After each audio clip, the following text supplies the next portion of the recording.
All right, friends of Mundo Maldini, let's go with the ratings for this Girona versus Real Madrid match. Let's go with the ratings for Real Madrid.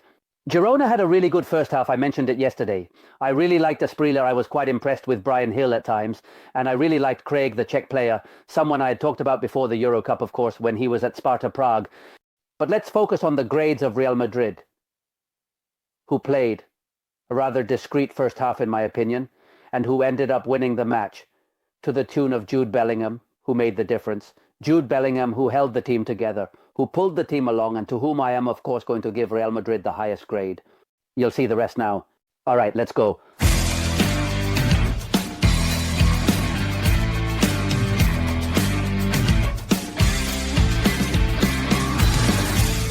All right, let's go, friends of Mundo Maldini. There's a lot to discuss about this Girona versus Real Madrid match.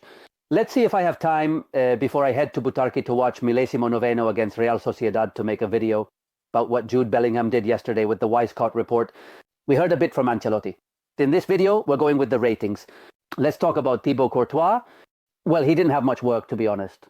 It's true that Girona got forward quite a bit in the first half, more than in the second half, but in the end, they didn't have too many dangerous shots that were on target for Thibaut Courtois to intervene. A very clear chance for Van de Beek that goes over, and one from Asprilla that just goes wide. In the second half, he did participate a bit more. I'm going to give him a 7 for Thibaut Courtois. Lucas Vázquez still doesn't convince me as a fullback. Madrid lacks other options besides when Fede Valverde was there, who has returned to midfield despite many saying his position is right back. Valverde is better in midfield, but we'll discuss him later. I'm giving Lucas Vázquez a 6. I can't give him more. He wasn't under much pressure on the left, often moved inside, but still had issues. Well, the reality is that Valverde is infinitely better in midfield, but oh well, we'll talk about Valverde later. I'm giving Lucas Vázquez a 6. He doesn't deserve more than a 6 for his game. It's true that he wasn't put under too much pressure on the left side. He often moved inside, but even so, had some issues. A 6 for Lucas Vázquez, a decent rating for Mendy, who ended up getting injured.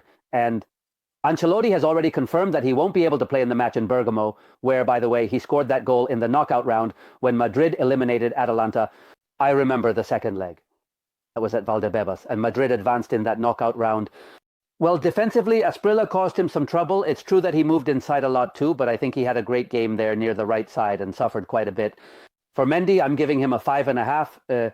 I can't give him more than a 5.5. Tchouaméni played as a centre-back, and I have doubts about whether Asensio or he will play as a centre-back in Bergamo.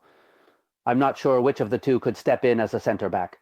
It is true that Tchouaméni has more experience, the highest level, but it is also true that he is not performing too well, not only in midfield, but also as a centre-back. Well, yesterday he had a couple of plays where he easily outpaced Miovski, but there were a couple of lapses that really upset Ancelotti in the end. Those didn't lead to any truly dangerous plays from Girona, so that's probably why he doesn't get talked about much. But the reality is, I'm still not fully convinced by him. I'm giving him a 5.5. I'm going to test Carlo Ancelotti, but a 5.5 is a bit lenient for him because it's still a bit early for Tchouaméni. But yes, we'll give him a 5.5. We'll talk about Carlo Ancelotti later. Let's talk about Rudiger. Of the two centre-backs, he was definitely the best. He did quite well, although in the first half, Madrid struggled at times. But I think he defended really well. I'm giving Rudiger a 7. We didn't see him attack as much as on other days, but it's clear that right now he is the key man in Real Madrid's defense, so a 7 for Rudiger.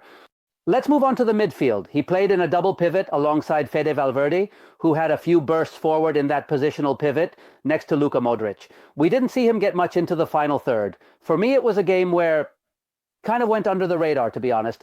I'm giving Fede Valverde a 6, just a decent rating, nothing more, because he didn't make any mistakes. A 6 for Valverde, who came off that serious mistake that cost them the loss at San Mamés. Luka Modric, I really liked his game. In fact, the problem is that Luka Modric can't start every game because physically he just can't handle it. That's obvious, but we'll see. If he starts in Bergamo, we'll see. But for sure, he was really good yesterday. And he wasn't just the one who controlled the midfield at times. It's true that in the first half, when Girona pressed a lot more, Luka Modric wasn't able to take control of the game, like we often saw from Toni Kroos. He wasn't able to do it. But it's true that when in the second half, Madrid starts to breathe a little, that's when Luka Modric shows up a lot more. And then in the end, he makes the assist for Mbappe's goal, which is a magnificent play, right? A magnificent play. He holds on just that second for Mbappé to make his run and delivers that fantastic pass for Kylian Mbappé to score.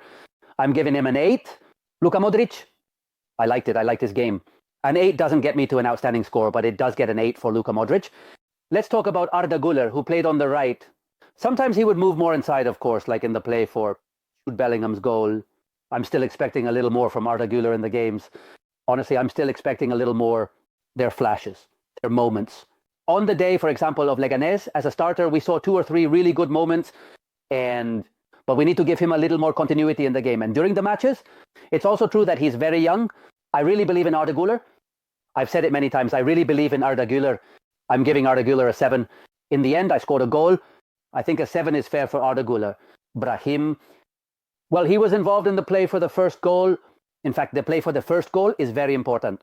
All the dribbling he does, and the way he handles both feet near the goal line, then the back pass. The goal by Jude Bellingham. 2001, but he participated a bit more in attack.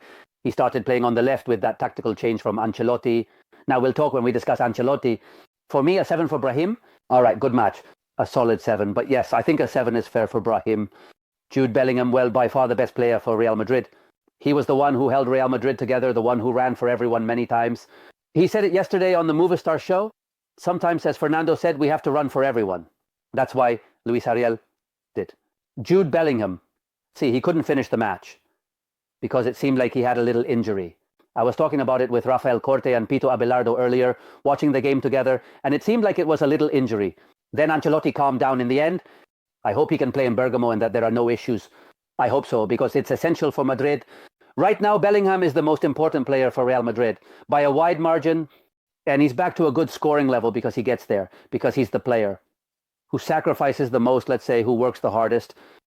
Let's see if I have time to make that Wise Cup report video. I want to focus on Jude Bellingham. A 9 for Bellingham, an outstanding performance without a doubt for Bellingham. I think Bellingham made the difference yesterday between Madrid winning or not winning this match. And I'm not just talking about the first goal, which he scored, or the assist for the second goal, which he obviously did too. For everything he generates, for how he lifts the team, Jude Bellingham was spectacular. A 9, Jude Bellingham. Kylian Mbappé, well, scored a goal. Let's see, the play for the second yellow card. He already had a card, and it's true that he handled the ball with his arm. Let's see, it's a play that could have been a second yellow card. That interpretation by the referee, whether he did it consciously or not. I think he puts his arm out to take the ball. It could have been a second yellow card. Then you'll see that he misses the one-on-one. I think he knew it wasn't going to count because he knew that in the VAR era, that wouldn't fly. Because it was very clear, and he knew it, that he had handled the ball. He scores a good goal. This run and the cross shot, he scores a good goal. He had a few more chances.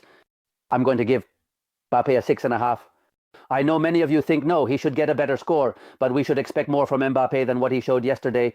I'm back to the same point. You have to rate the players based on what you know they can deliver. So, well, a 6.5 for Mbappé in this match, who scored a goal and could have been sent off. I insist on that. And then with the substitutes, Dani Ceballos, well, he came in to manage the midfield a bit. When Jude Bellingham got injured, the match was already pretty much decided, so I'm going to give him a 5.5. I didn't see him do much more than that. And then the rest of the substitutions, Asensio, Endrick, Frank Garcia, and the young Yanez, who was making his debut. We watched the U17 World Cup, by the way. I'm not going to rate Yanez because he played very few minutes, really very few minutes. And let's wrap up the video with Carlo Ancelotti.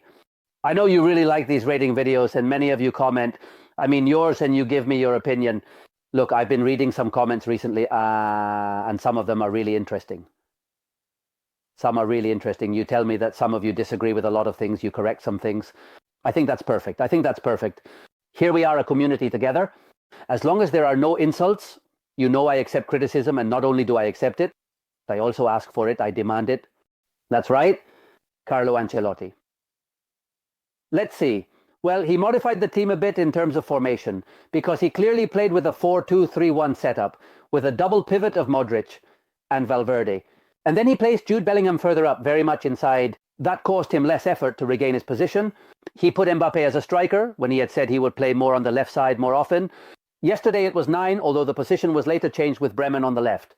I think there were some good details from Carlo Ancelotti, but for me, in the first half, I really believe that if it weren't for Jude Bellingham, Madrid wouldn't have won the match yesterday.